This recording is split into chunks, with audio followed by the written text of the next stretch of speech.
Les Rolling Stones sur scène à Cuba, un moment historique, un concert historique, c'est le retour du rock dans l'île communiste. Dans le parc de la Cité des Sports, une scène de 80 mètres de long avec 7 écrans géants où se déchaînent en première ligne Mick Jagger malgré ses 72 ans, chemise bordeaux et veste de paillettes multicolores. Personne ici n'imaginait voir en vrai un jour les Rolling Stones sur scène. Pour les Cubains, cet événement c'est bien plus qu'un concert. L'école ne sera plus obligatoire, vous devrez payer vos soins gratuits. Vous serez logé ailleurs que face à la mer ou dans le centre-ville, ça sera pour les étrangers. Vous allez manger du caca. Vous aurez peur de l'avenir, votre langue va disparaître, votre musique sera passée à l'autotune. Vous ne pourrez plus fumer vos cigares. Vous pensiez avoir un dictateur, vous aurez des banques. Dans un an, prendre du bon temps, assis sur une chaise dans la rue, sera mal vu. Vous chanterez de la merde et avec les programmes télé, vous deviendrez con en 5 ans. Bienvenue dans le monde libre!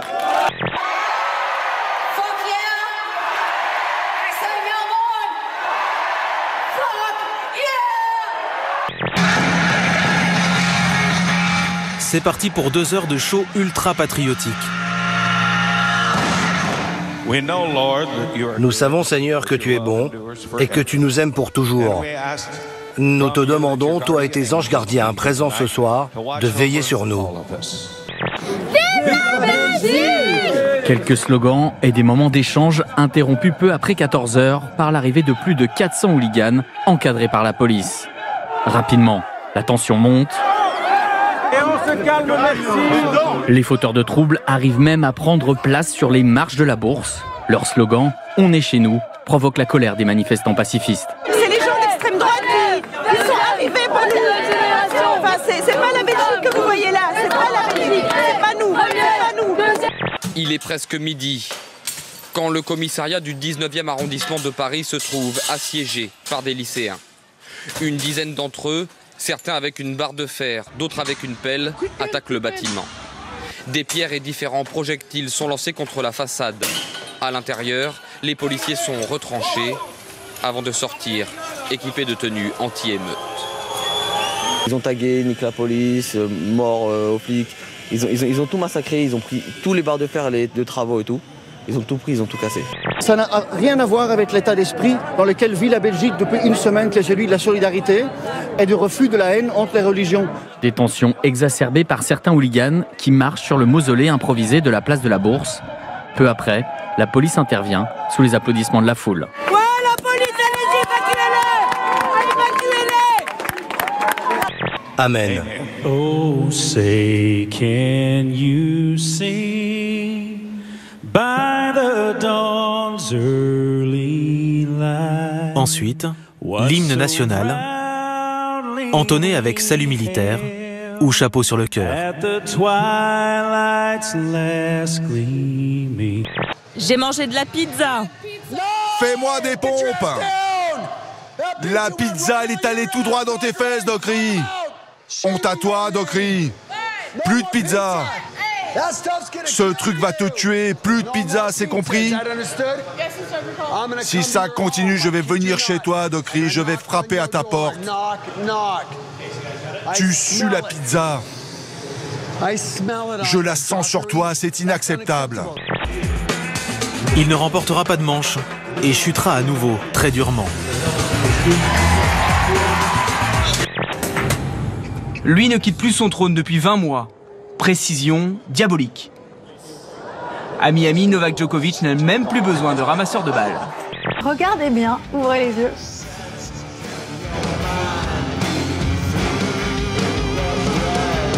Voilà, et c'est un dauphin qui surgit dans la vague. Cadeau, évidemment.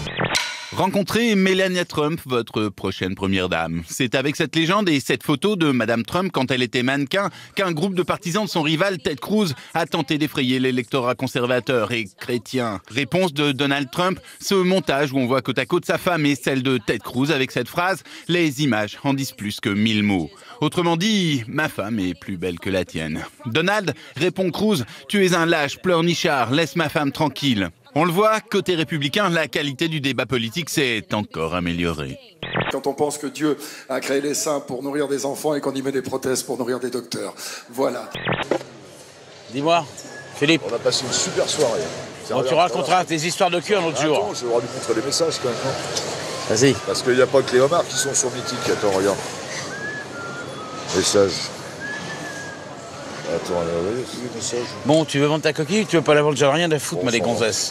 Ah, si tu pouvais fermer ta gueule, ça ferait des vacances. Ah, si tu pouvais fermer ta gueule, ça ferait du bien à la France. Ça veut dire qu'elle pense qu'on doit partager avant les richesses l'intelligence. Et elle dit qu'à partir du moment où chacun aura un certain niveau, et c'est ce que je reproche à mes collègues intellectuels, là, la pauvreté n'existera plus. Ça va vite, faites attention. Donc, qu'est-ce qu'il faut renouveler, M. Badou? C'est ça qui est important. Oui. C'est les idées et le programme politique. Comment voulez-vous le renouveler? En changeant.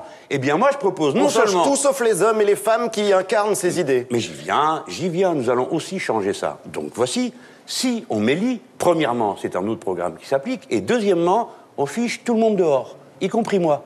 Ali Badou, regardez-moi avec le sourire, parce que cette mais je vous regarde magnifique... avec de l'étonnement, parce que ça rappelle 1789, mais... Qui est président de la République à ce moment-là? Moi. Vous avez, c'est vrai que vous avez une tendance, il faut le dire, à la polygamie. Vous dites c'est une caractéristique de mon africanité.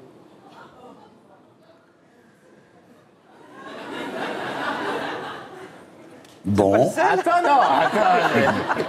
Aux États-Unis, le dérapage de taille, un robot Microsoft symbolisé par cette jeune fille est doté d'une intelligence artificielle. Il commence par tweeter « Salut les humains, vous êtes super cool ». Ce robot apprend tout seul, se perfectionne sur Internet au fur et à mesure des interactions en ligne. Et en moins de 24 heures, il finit par dire des choses comme « Je hais les féministes qui devraient toutes brûler en enfer » ou « Hitler avait raison, je hais les juifs ». En une seule journée donc, l'intelligence artificielle nourrie par Internet est devenue nazie. Le patient refuse de le suivre. Et surtout, ses propos sont de plus en plus incohérents. Je dérange la politique, je dérange beaucoup de gens sur Internet apparemment. Et on peut pas m'arrêter parce que j'ai Facebook et que c'est un truc de programmeur et c'est pas un truc de voilà. C'est terrifiant parce que ça vous envahit par empathie. Il est normal, je pense qu'il faut faire preuve de réserve, de mise à distance pour permettre à l'intelligence de se développer plutôt qu'à la pulsion et à ce qui vient comme ça spontanément et qui n'est pas bon. J'ai remarqué qu'on m'a dit qu'il y avait des gens que ça rendait malade, ce spectacle de la journée. Moi, je conseille dans ces circonstances, couper la télé, ça ne sert à rien de la regarder.